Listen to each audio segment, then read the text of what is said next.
She left a note beside his hospital bed, never knowing the millionaire would come looking. Hello everyone, before we begin, if these stories bring you a little peace, a quiet tear, or a smile that stays until midnight, please take a moment to subscribe and turn on the notification bell. It's free and only takes a second of your time, but it helps this little channel grow so we can keep sharing moments that remind us what love is truly about. And tell us where you're watching from your words. Make this world feel a little warmer, a little kinder. Thank you for being here. A quiet act, a room full of machines, a stranger who had no idea someone still believed in him. Let us return to our main character. Night settles over the ICU like a thin sheet of frost, blue-white and humming. The hallway lights dim to their midnight setting, turning the world into glass and quiet breath. Emily Hart ends her shift with slow, practiced steps. Her eyes are tired, soft at the edges, but her hands remain steady, hands that have learned how to cradle fear without trembling. Room 407 waits at the far end, its door half open, monitor steady in its cold rhythm. Beep. Pause. Beep. Each sound a reminder that someone is still fighting. She steps inside. The light catches the thin fabric of her white coat as it sways behind her. Michael Graves lies motionless on the bed, face wrapped in gauze, lips slightly parted as if he were trying to say something he no longer remembers. His breath is shallow but present like a thread refusing to snap. No flowers. No cards. No sign that anyone has stood at his bedside. Emily notices. She always does. She reaches into her tote and pulls out a small paper cup with a few wildflowers, tiny, fragile things she picked on the walk to work. She sets them gently on the bedside table. This has become her quiet ritual, leaving a little softness where the world forgets to. For a few still seconds, she watches him. A man alone in a bed, meant for survival, not comfort. Something in her chest tightens. She hesitates just long enough for uncertainty to breathe. Then she slides a notepad from her pocket. The pen touches paper, pausing as if waiting for permission from her heart. You're going to be okay. Someone still believes in you. Her handwriting is slightly tilted, the ink a deep blue. At the bottom, she signs it quickly. LH, barely a whisper of a name. She places the folded note beside the cup of flowers, aligning its corner with the edge of the tray. Then she smooths the pillow beneath his head, adjusting it with the tenderness reserved for moments no one witnesses. Her fingers graze the back of his hand. A small, unconscious gesture. Warm skin beneath medical tape. A sudden alarm pierces the hallway, sharp, urgent. A call for help from another room. Emily's head turns, breath shifting, duty awakening. She steps toward the door, but something makes her glance back. One last look. One heartbeat longer than necessary. Outside the window, rain begins to fall slow at first, then harder, streaking the glass with moving rivers of pale blue light. The reflection paints her silhouette across the floor, stretching toward his bed before fading into the dark. She leaves. The room exhales, and in the hush that follows, the voiceover rises like a soft echo in the storm. She didn't know his name. She didn't know his story. She only knew that no one should be left alone in the dark. The rain keeps falling, as if holding the world together for one more fragile night. Morning spills over the city in a soft gray wash as Emily unlocks the door to her apartment. The space greets her with its usual silence, organized, clean, and cool, like a room waiting for someone who never comes home. White walls, gray corners, everything placed just so. A quiet she keeps tidy because the alternative is letting it echo. She hangs her coat, loosens her shoulders, and moves straight to the kettle. Ginger tea. Always, after a night like the last. The scent rises as steam curls upward, warming a face that rarely lets itself soften. On the refrigerator door, a small photograph is pinned in the center as if it were holding the whole kitchen together. Emily and her older brother, laughing in sunlight thick enough to feel. She touches the corner of the picture. It wobbles slightly under her finger. He died in an accident, years ago, arrived at a hospital too late for anyone to save him. Since then, she has chosen to work nights. Not out of preference, but fear. Fear that someone else might slip away alone, the way he did. She sits at her small dining table, sipping tea. The chair across from her is empty. It has always been empty. Romance? She avoids it. Friends? Only a few. Shift after shift has worn her quiet, her heart learning to tighten before it can ache. A colleague once joked, half kindly, half helplessly, that Emily carried a tired heart that didn't know how to rest. She had smiled, but only with the part of her mouth that was polite. In the hospital she is steady, reliable, almost stoic. Her tenderness appears only in her work, in tiny gestures no one comments on. A readjusted blanket, a whispered reassurance, a hand held just long enough for someone to feel less alone. But outside those walls, her gentleness becomes armor visible to others, unreachable to most. She checks her phone. Notifications blink. All automated. Scheduling updates, pharmacy reminders. Nothing from a person who knows how her day went or asks if her feet still hurt. She scrolls, then locks the screen. Her digital calendar is crowded 6 night shifts in a row. Her fingertips show faint red marks from gloves worn too long, pulled off too quickly. Without thinking, she rubs them with her thumb. "Just get through today," she murmurs. A promise or a plea, she isn't sure. Outside the window, morning traffic hums. Inside, her apartment holds its breath, as if waiting for something to change. But Emily stands, rinses her cup, and ties her hair back. Routine is safer than hope. And yet, as she steps toward the door, the voiceover moves like a breath behind her. She healed everyone who crossed her path, except herself. The room falls quiet again, wrapped in its own unspoken ache. Morning light creeps through the blinds in thin, diluted lines, as Michael Graves opens his eyes for the first time in days. The room around him is washed in pale white, too bright at the edges, too empty to feel real. His chest tightens with the effort of breathing.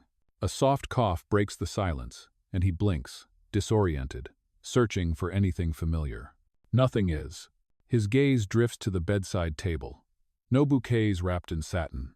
No elegant gift baskets. No name cards embossed with gold. Only a small paper cup holding a few pieces of wildflower, fragile, uneven, almost shy in their softness. Beside it lies a folded piece of paper. He frowns, reaches out. The ivy line tugs at his skin, and his hand trembles as he lifts the note. The paper feels too thin for its weight in the moment. He unfolds it slowly. "You're going to be okay. Someone still believes in you." Signed simply, L.H. His breath catches. Not because of the pain, though, that's there too, sharp and lingering, but because the words seem to land somewhere deeper than his injuries. He reads them again, slower this time, tracing each letter with a stunned kind of care. He presses the call button. A nurse enters, adjusting her glasses as she checks his monitor. He lifts the note slightly. "Who left this?" His voice is raw, almost unfamiliar to his own ears. She glances at it, then at the flowers. "We're not sure. Night shifts rotate every few hours." He tries again. "Did anyone visit me?" She pauses, softens. "No, Mr. Graves. No visitors listed." Silence presses against the walls. Michael lowers his eyes to the note, squeezing it gently between his fingers as if it might disappear. He has lived years surrounded by people who orbit him, teams, investors, admirers, but the truth beneath all of it has always been a quiet emptiness. A man who built empires, always standing alone at the top. This small note feels like the first human hand reaching into that loneliness.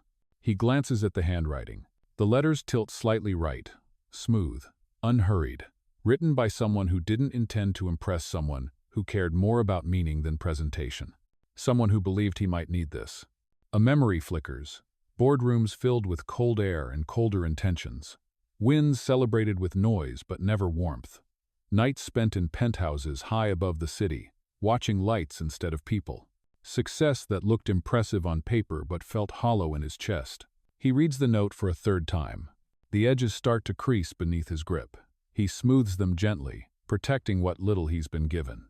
Then, with careful fingers, he folds the paper into a small rectangle, precise, deliberate, almost reverent. He reaches for his wallet on the tray, slides the note inside, tucks it behind the one photograph he keeps, the one no one else knows he has. As if the message belongs with the few things he allows himself to value. He leans back, breath steadier now. For the first time since waking, his eyes soften. The flowers tremble slightly in the air vent's breeze. The room feels less cold. A voice moves through the quiet like a single light cutting through fog. For some people, a few written words are enough to become a reason to keep going. Michael closes his eyes not to rest, but to hold on to the moment. The note, the kindness, the stranger who thought he mattered. The monitor continues its steady rhythm, but something inside him has shifted. A small, unexpected warmth rising where there had only been silence. Michael had spent a lifetime surrounded by people who filled rooms, but never the silence inside him. Advisors, investors, board members, who praised him in public and doubted him in private. Crowds that clapped when he succeeded, critics who waited for him to fall. He had learned to measure trust by usefulness, loyalty by outcomes, affection by convenience. But no one not once had ever said they believed in him without wanting something in return. Not until that note. A stranger's handwriting. Soft, tilting right, human. It lingered in his mind long after he woke. When he was finally stable enough to sit up, he requested the nurse shift logs for the nights he'd been unconscious. Pages appeared. Names lined neatly. Emily Hart. Maurice Glenn. D. Days later, discharged and moving without assistance, he found himself unsettled. Physically healed, but tugged by something incomplete. It drew him back to the hospital, unplanned, unannounced. He arrived as he always handled sensitive matters, anonymously. His foundation was a quiet but significant donor, so he had reason to be there without revealing who he was. He didn't want anyone to know he had returned, especially not the person who had left the note. Not until he understood why her words felt like light breaking through a closed room. Late morning sunlight poured through the lobby's glass walls, bright and cool. The air smelled faintly of antiseptic and brewed coffee. Michael stood by the reception desk, receiving a packet of donor information, an excuse more than a need. He turned to leave, and froze. Emily came into view from the opposite hallway, guiding an elderly patient with both patience and strength. Her steps matched his. Parker. Howard. S. Alvarez. But no one with initials L.H. He asked again. The staff checked twice. Still nothing. He did not know, and could not know, that the signature on the note wasn't a legal name. L.H. was a whisper from another life, a nickname only Emily's brother had used. Little Heart, a piece of her she showed only when she wrote from the part of herself she kept hidden. To Michael, it felt like trying to remember a dream after waking. Something vivid, now dissolving. A quiet, unguarded second that folded the room around them. Her eyes were soft, worn by work but still bright. Something gentle lived there, something that didn't match the world he knew. His heart stumbled, literally skipped a beat. But the moment dissolved as quickly as it arrived. She looked away, turning back to guide her patient. The elevator doors opened. She stepped inside with him. The doors slid shut before Michael could take another step. He stared at the metal surface, breath caught in his chest, an ache rising as if he'd missed something important. The elevator screen blinked overhead. Floor 5. IQ. Of course. That ward again. That room. That note.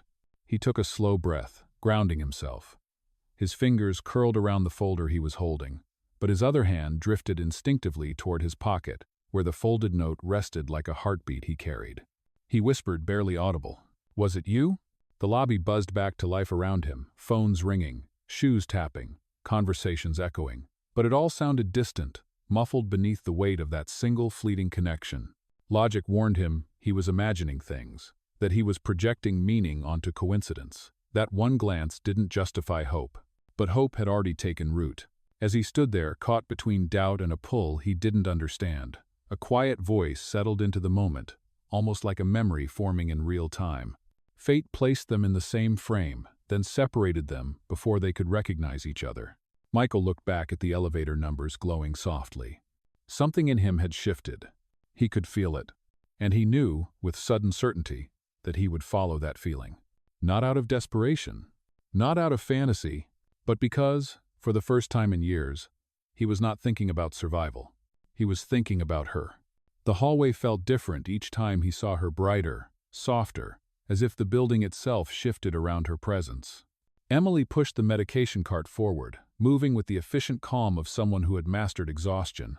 Michael walked the opposite direction, reviewing donor documents he'd barely read. A gust of air slipped through the automatic doors, lifting a strand of her hair. It brushed her cheek, caught briefly in the light. He looked up before he could stop himself. Just a glance, just long enough for something warm to move through him. She didn't notice. Another day, another almost. She walked behind him, steps matching his pace without matching his path. He could hear her shoes against the linoleum, soft, steady, familiar now, in a way he didn't dare examine. He slowed slightly, but she turned toward a patient room without ever seeing his face. The next crossing happened near the vending machine. He paused there, pretending to search for coins when he was really catching his breath. Emily stopped several feet behind him to toss a used glove into a disposal bin. They stood so close, the air felt shared, but their eyes never met. A pen clattered to the floor. Hers. He recognized the soft blue ink stains on the grip, same color as the note in his wallet. He bent down and picked it up gently, the way you hold something important even when it isn't yours. He placed it on the edge of her medication cart. She had already moved on. He watched her laugh once quietly, shoulders dipping, eyes warm while comforting a small patient in a dinosaur gown. It was the first time he'd seen joy on her face instead of fatigue. The sound loosened something tight inside him. It felt like hope disguised as a moment. Then a nurse called her name sharply. Emily's expression snapped back into focus. She rushed toward the emergency wing without seeing him standing a short distance away. He lifted his hand halfway, thinking to call out, but stopped. That night, in his hotel room, he unfolded the note again. The paper was soft at the creases from how often he handled it. He read the sentence slowly, letting it settle in his chest like it always did. He imagined the voice behind those words, low and warm, maybe, or gentle and steady. He didn't know it belonged to her. And Emily, passing him in halls, brushing by him in elevators, thought he was just another visitor, a concerned relative, a donor, someone whose presence meant nothing to her shift. They crossed again in the elevator on a late afternoon. She stepped in, leaning her shoulder to the cool metal wall. Her eyelids drooped. A second later, her head tipped lightly against the side of the elevator, a small, involuntary doze born of too many nights awake. Michael stood inches away, watching her reflection in the polished steel. He wanted to ask her name, to ask if she was the one, to thank her for a kindness that kept echoing through him. But the doors opened too soon. She stepped out without waking fully, drifting toward the ICU like a sleepwalker returning home. He remained inside as the elevator closed again, the empty space humming around him. Two people moving through the same building, sharing the same air, threaded through the same moments yet still strangers. They grew closer by a pace, only to drift apart by a step. Not yet, not here. But the search had already begun. The meeting with the donor delegation had been scheduled for late afternoon, and the hospital moved with a quiet urgency. Staff polished surfaces, straightened signs, adjusted lighting. Somewhere between all of it, Michael knew he could no longer avoid being seen. Only his FaceTimes was required today, not his identity. The foundation insisted he attend an anonymous representative, nothing more. Emily was assigned to set up the conference room. She worked quickly, aligning chairs with instinctive precision, her hair tied back in a simple knot that loosened when she bent to lift a table. Sunlight spilled through the blinds in pale stripes, slipping over her shoulders. Michael arrived early, much earlier than the rest of the delegation. He paused in the doorway when he saw her. She didn't notice him at first. She was focusing on adjusting a stubborn chair that screeched across the floor. She bent to lift the edge of the table, and he stepped forward without thinking. "Let me help," he said, hands already finding the other side. She startled slightly, then smiled small, courteous, warm. "Thank you." "Of course," he replied. "I'm looking for something to make the day feel less tense." Her soft laugh reached him before he realized he was holding his breath. It was the first real conversation they'd had, if it could even be called that. A few simple lines, but something about them eased the air around him. They arranged chairs together, poured water into glasses, organized papers. Their hands brushed once when they both reached for a carafe. A quiet collision, a barely, their pause. Emily pulled her hand back politely. He kept his still for one extra heartbeat. She noticed his tie was slightly crooked. Without thinking, she stepped closer. "You don't mind?" she asked. He shook his head. Her fingers lifted the edge of the knot. A gentle adjustment. A soft tug to center it. Her touch brushed the edge of his collarbone. Feather-light, but enough to send something quick and warm through him. He didn't move, didn't breathe for a second. When she stepped back, he forced himself not to follow the space she left behind. She didn't meet his eyes for long. That was something he noticed. Her gaze dipped just before vulnerability appeared, like she'd learned to protect herself even in small exchanges. During the meeting, he stayed in the back row, anonymous among the visiting donors. Emily guided family members through new monitoring devices, her voice calm and patient. He watched her from a distance that felt both safe and unbearable. There was something about the rhythm of her explanations, soft, steady, reassuring, that echoed the message in the note. The same tone, the same warmth that felt tender, even when she was being factual. He found himself leaning forward, listening not to the words but to the cadence.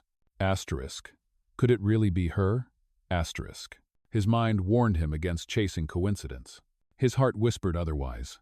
He watched her laugh once quietly, shoulders dipping, eyes warm while comforting a small patient in a dinosaur gown.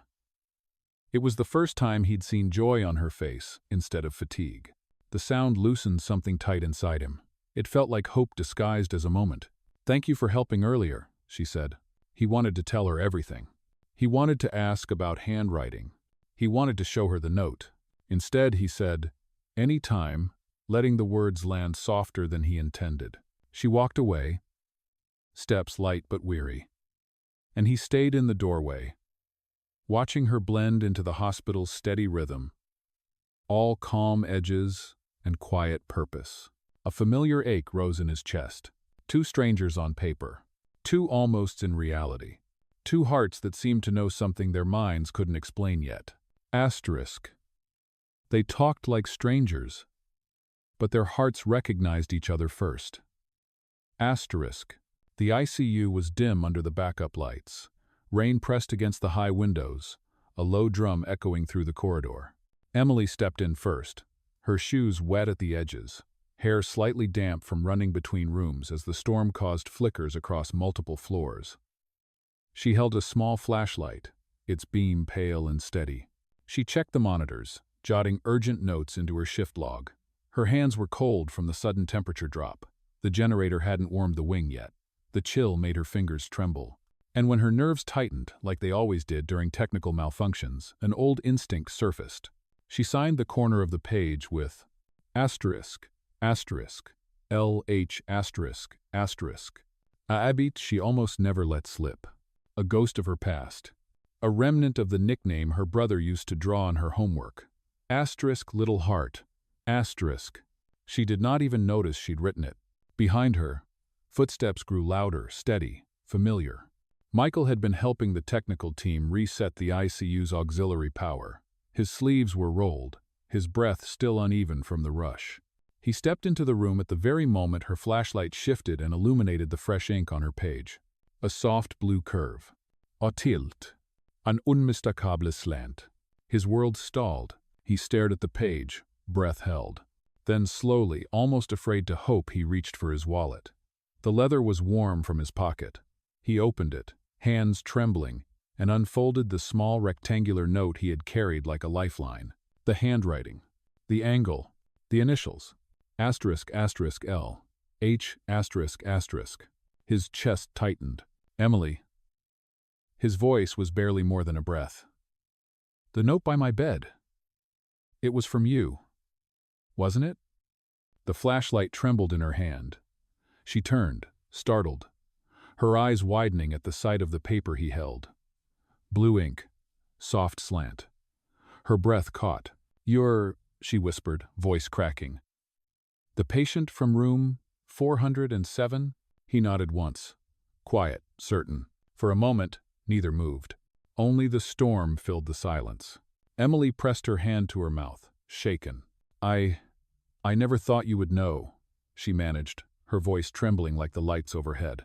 Michael stepped closer, holding the note carefully, reverently. "I've been looking for you," he said, each word low, raw. "All this time, every hallway, every shift change. I didn't even know your name." She took a step back, overwhelmed. "I wasn't supposed to leave anything. It was just, you looked so alone." The memory flickered across her eyes, the quiet room, the broken stillness, the way his hand had felt under her fingertips for that single second. Outside, thunder rolled, soft and distant. Michael swallowed, steadying his voice. That note kept me awake. It kept me moving. You don't know what it meant. Emily closed her eyes, breath unsteady. I wasn't trying to change anything. I only wanted... Her voice broke. I only wanted you not to feel the way my brother did. Rain streaked across the glass behind them, washing the room in muted blue. Michael lowered the note slightly, watching her, not her uniform, not her composure, but the emotion she fought to hide. The light flickered once more before stabilizing, humming softly. Emily, he said gently, you gave me hope, without knowing me, without expecting anything. Her eyes glistened. A single tear caught the beam of her flashlight before she brushed it away quickly, almost angrily. I didn't want anyone to be alone, she whispered. Silence enveloped them, warm, fragile, heavy with recognition.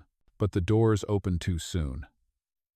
She stepped out without waking fully, drifting toward the ICU, like a sleepwalker returning home. Morning light washed the lobby in a pale gold, soft but cold in a way that matched the silence between them. Emily stepped out of the elevator with her hair pulled back tighter than usual, the kind of neatness she used when she wanted to disappear. Michael was already there, waiting near the row of chairs. Fingers pressed around the folded note he had carried for months. He had not slept. Not after the revelation. Not after seeing her eyes tremble in the dark. When she walked past him, she did not slow. Not even half a breath. Emily, he called quietly. She kept going. He took 2 steps after her, voice lower, gentler. Are you angry with me? She stopped. Just stopped. Her shoulders lifted in a shallow breath she could not hide. Then she turned, eyes avoiding his. You're a millionaire, she said, voice calm but brittle. And I'm just a night shift nurse. He shook his head instantly. Don't say that. It isn't. It is, she cut in. People like anh đứng ở nơi sáng. Em làm việc trong những nơi không ai muốn nhìn vào. He blinked, hurt flickering across his face. I never saw you as anything less. She looked down, twisting her fingers. Em không muốn trở thành một câu chuyện từ thiện của anh, một phép màu nhỏ anh kể lại trong bữa tối sang trọng. Michael inhaled sharply. Her words struck deeper than she knew. That's not what this is. Thilazi, she whispered. He didn't hesitate. It's you. It has always been you. The lobby grew quiet around them. A few nurses walked by, but neither noticed. Emily shook her head slowly, as if pushing away something warm she wasn't ready to hold. Anh có cả thế giới. Em không thuộc về thế giới đó. A soft pain pulled at his expression. Emily, he said, voice barely steady, my world has been empty for a very long time. Since the accident, since the silence, since I forgot how to let anyone close. He stepped closer, just enough to speak softer, not enough to corner her. The world of a man like me has had only one person in it, from the moment I woke up and held that note. Her breath hitched. Please, she said quietly, don't say things that make me weak. Why can't I? He asked, but gently, like someone asking to stay in the doorway of her life. She blinked fast, tears rising despite her effort to keep them down. Because when someone you em tin vào điều không thể. She paused, chest tight. Trái tim sẽ là thứ trả giá đầu tiên. Michael's jaw tensed. He wanted to reach for her, not to hold, just to steady, but he didn't lift a hand. The elevator chimed behind them. Emily turned away, wiping a tear with the back of her wrist, as if she could erase the whole moment. I'm sorry, she whispered, voice trembling. I need to go. She walked quickly, almost running, disappearing into the crowd of white coats and soft morning footsteps. Michael didn't follow. He stood where she left him, the lobby falling back into its usual rhythm, except for the quiet ache settling in his chest. He opened his palm. The note lay there, edges worn, ink slightly smudged from being touched too many times. He closed his fist around it, slowly, painfully. Another breath, another loss. Emily, he murmured, voice cracking in the empty space she'd left behind.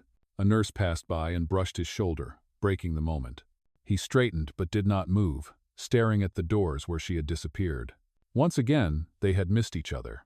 Outside, rain began to fall soft, hesitant drops tapping against the glass as if the sky itself understood what it meant when a heart tried to protect itself by running away. Days passed quietly, but not gently. Michael moved through the hospital halls with the same calm stride, yet every corner carried the echo of her absence. Every empty chair looked like a place she had just left. Every ringtone made him reach for his phone, only to see nothing from her again. Emily stayed just as silent. She worked through her shifts with steady hands, but her heart throbbed in small, uneven rhythms. Happiness had always felt like something that slipped away too fast the way her brother had, the way safety never stayed long enough to trust. So she didn't answer Michael's messages.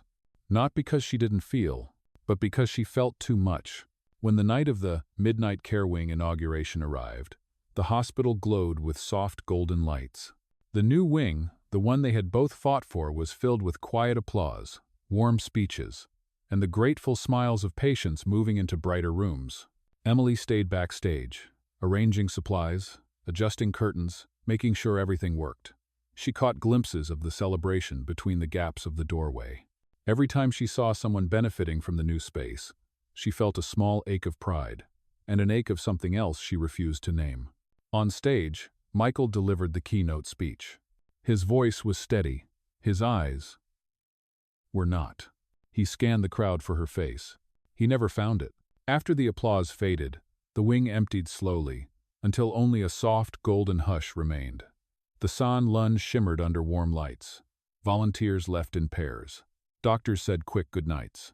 Emily slipped out quietly, clutching her bag to her chest, ready to disappear into the evening. Emily. The voice reached her just before the door did. She turned. Michael stood at the center of the lobby, breath uneven, as if he had run after her or simply held everything inside too long. "Please," he said softly. "Wait for me." She froze, not because she wanted to run, but because she didn't trust the part of her that wished he had come sooner. He stepped closer and gently placed an old envelope in her hands. She recognized it instantly. The wear on the paper, the faint bend. Her heartbeat twisted. Inside, the note lay perfectly preserved, pressed flat, edges smoothed, ink still the same trembling blue she had written in fear and soreness on a long night. Michael's voice dropped to a whisper. "You called me hope," he said, "but I couldn't find any hope that wasn't connected to you." Her breath broke. The tears came before she could stop them. "Michael," her voice shook. "I'm afraid none of this is real. I'm afraid I'll believe. And then life will take it away." He shook his head slowly, eyes warm with a certainty she had never seen in anyone. "The truest moment in my life," he said, "was when you laid that note beside me, when you thought no one would ever know. That was real. That was you." Her lips parted, trembling. "You gave me a reason to stay," he whispered. "Now let me give you a reason to trust." Emily swallowed hard, her chest rising in a fragile breath. "Are you sure?" she asked softly, barely audible. "About me? About this?" He nodded without hesitation. "Not just sure." A pause, quiet, tender, absolute. "All my life," he said. Her resistance melted, slow and aching. She stepped toward him, not falling, not rushing, but choosing.